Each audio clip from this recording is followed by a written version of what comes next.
Hello and welcome to my YouTube channel. My name is Andrea.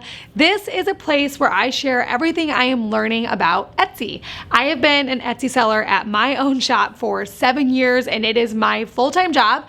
And so this channel is just a really good avenue to share all the things I'm learning and have learned and all those good things. So that's what we talk about here. Today, we are going to be talking about how to make an Etsy listing for beginners. So this video is definitely geared towards beginners and we are going to be talking through every little step of Etsy listings, all the pieces and how to make an Etsy listing.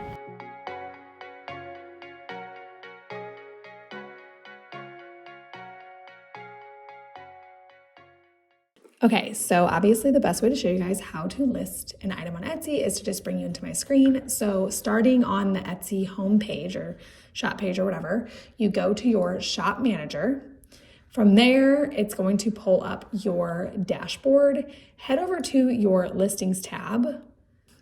This is where all of your listings are. The total back end of all of your listings are here. From there, you're going to click add a listing, and then it's going to pull up all of the basically how every step you need to do to list a listing. So everywhere that you can edit your listing is right here.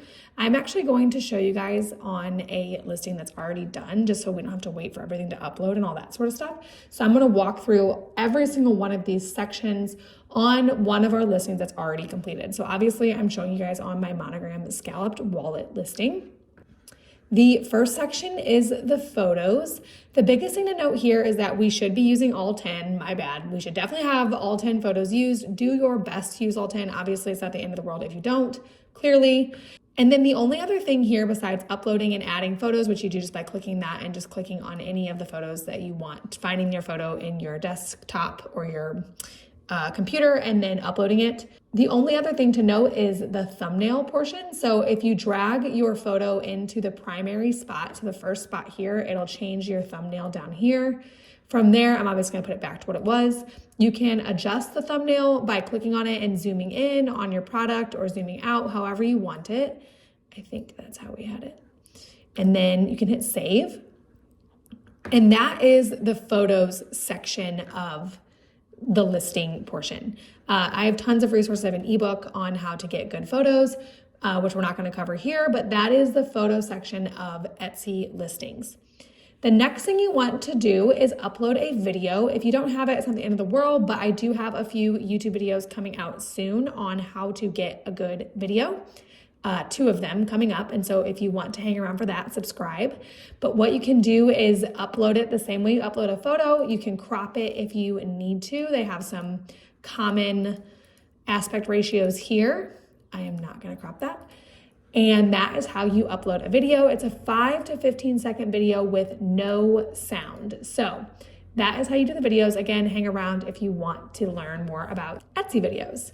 The next portion is one of the bigger portions in my opinion because it's where a lot of your good SEO juice comes from.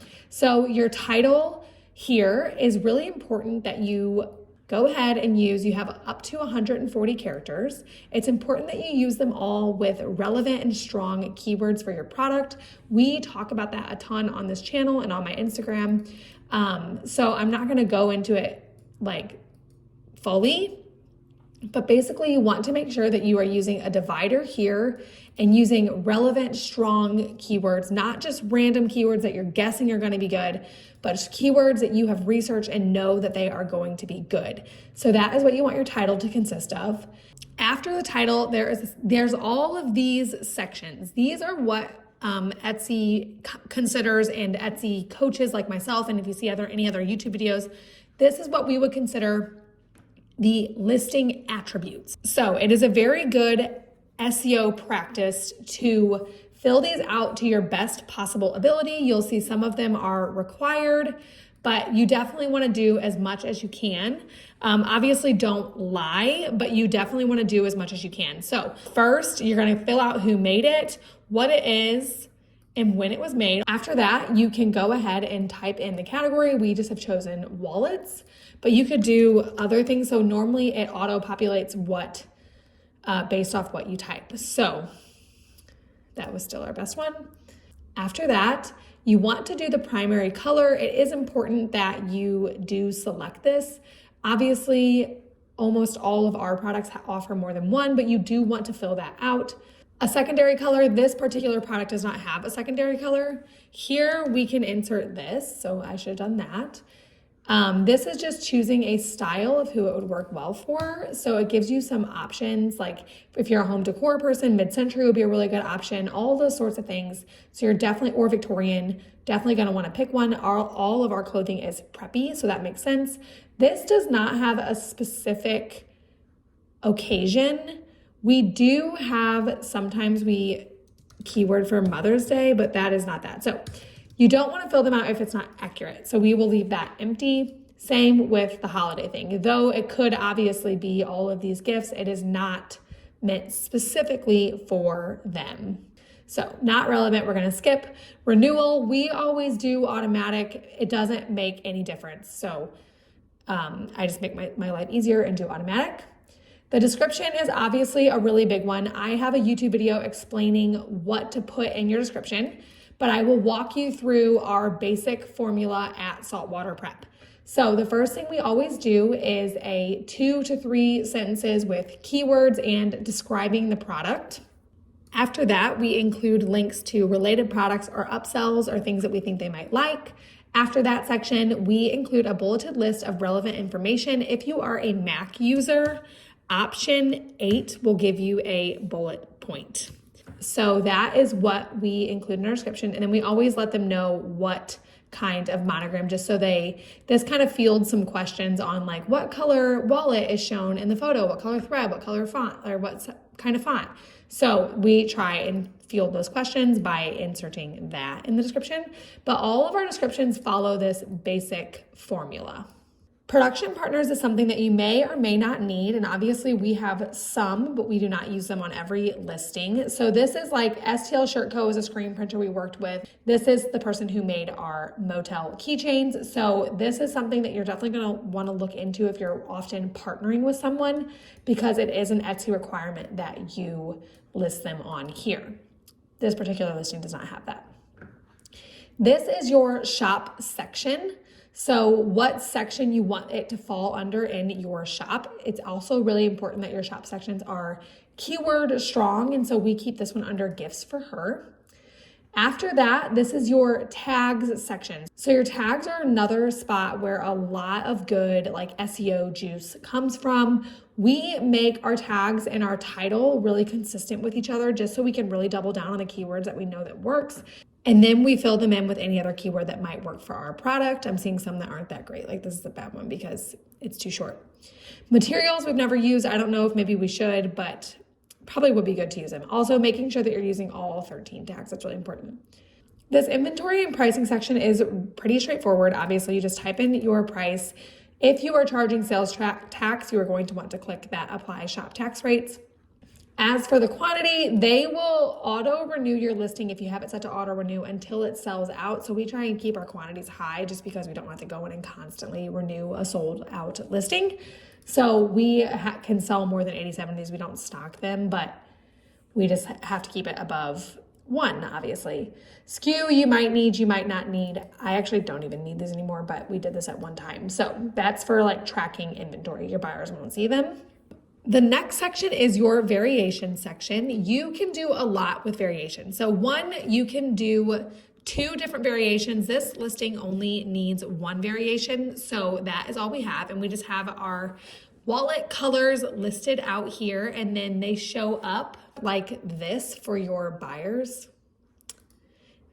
It's where they can insert and pick the color. If you wanted to add more than 1 variation type, you can do that. That shows up like this, where there's a color and then a size. So the way that you do that is click edit variations, and then you can add all of these different options. You can click create a new option. You can also do that over here.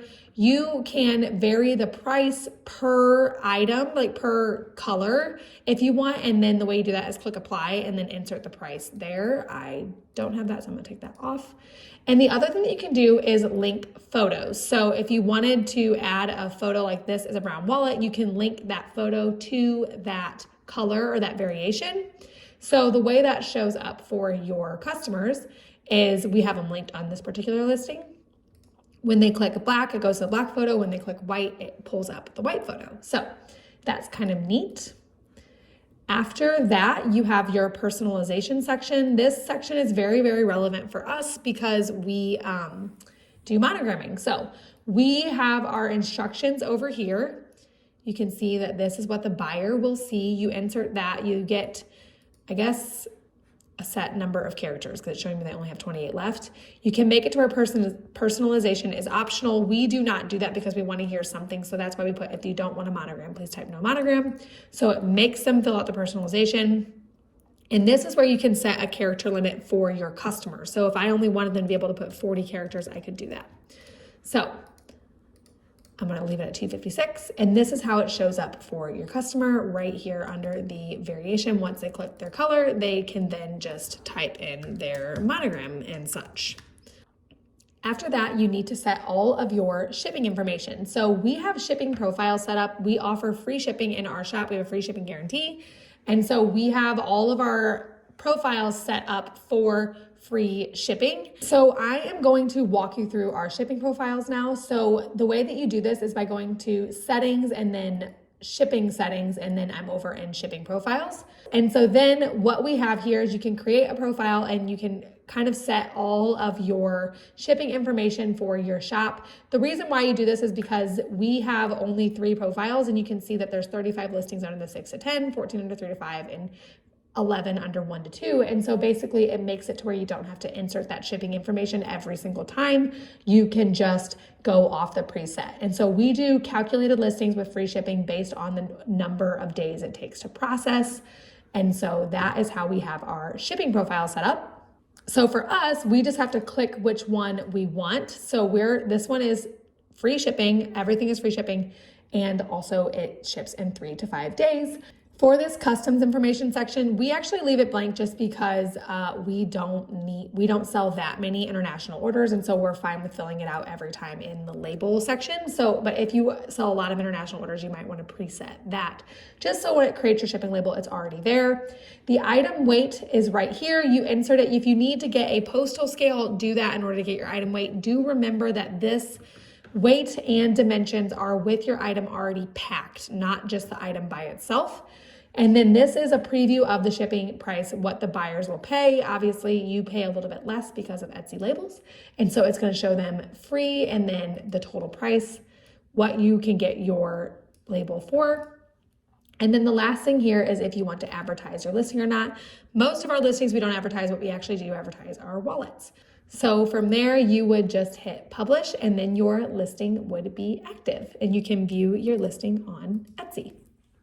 Listing an item on Etsy really is that simple, and it really does only cost 20 cents. It's not a big, I'm not gonna say it's not a big deal because your listings are a big deal and your starting business is a really big deal, but I don't want you to be overwhelmed by it. It is not an overwhelming process. It is something that you can learn as you go, you can tweak stuff as you go. There's never been a listing mistake that I have seen that wasn't fixable. And so it's one of those things where I just am adding this on because this video is geared towards people that are starting their shop. I don't want you to feel overwhelmed, even though I know it's really tempting to do so, and it's really hard not to feel overwhelmed. You will get used to all of the Etsy things and you will get faster at them. You'll get better at listing. You'll learn more. You'll go back, you'll implement, you'll find out your best sellers.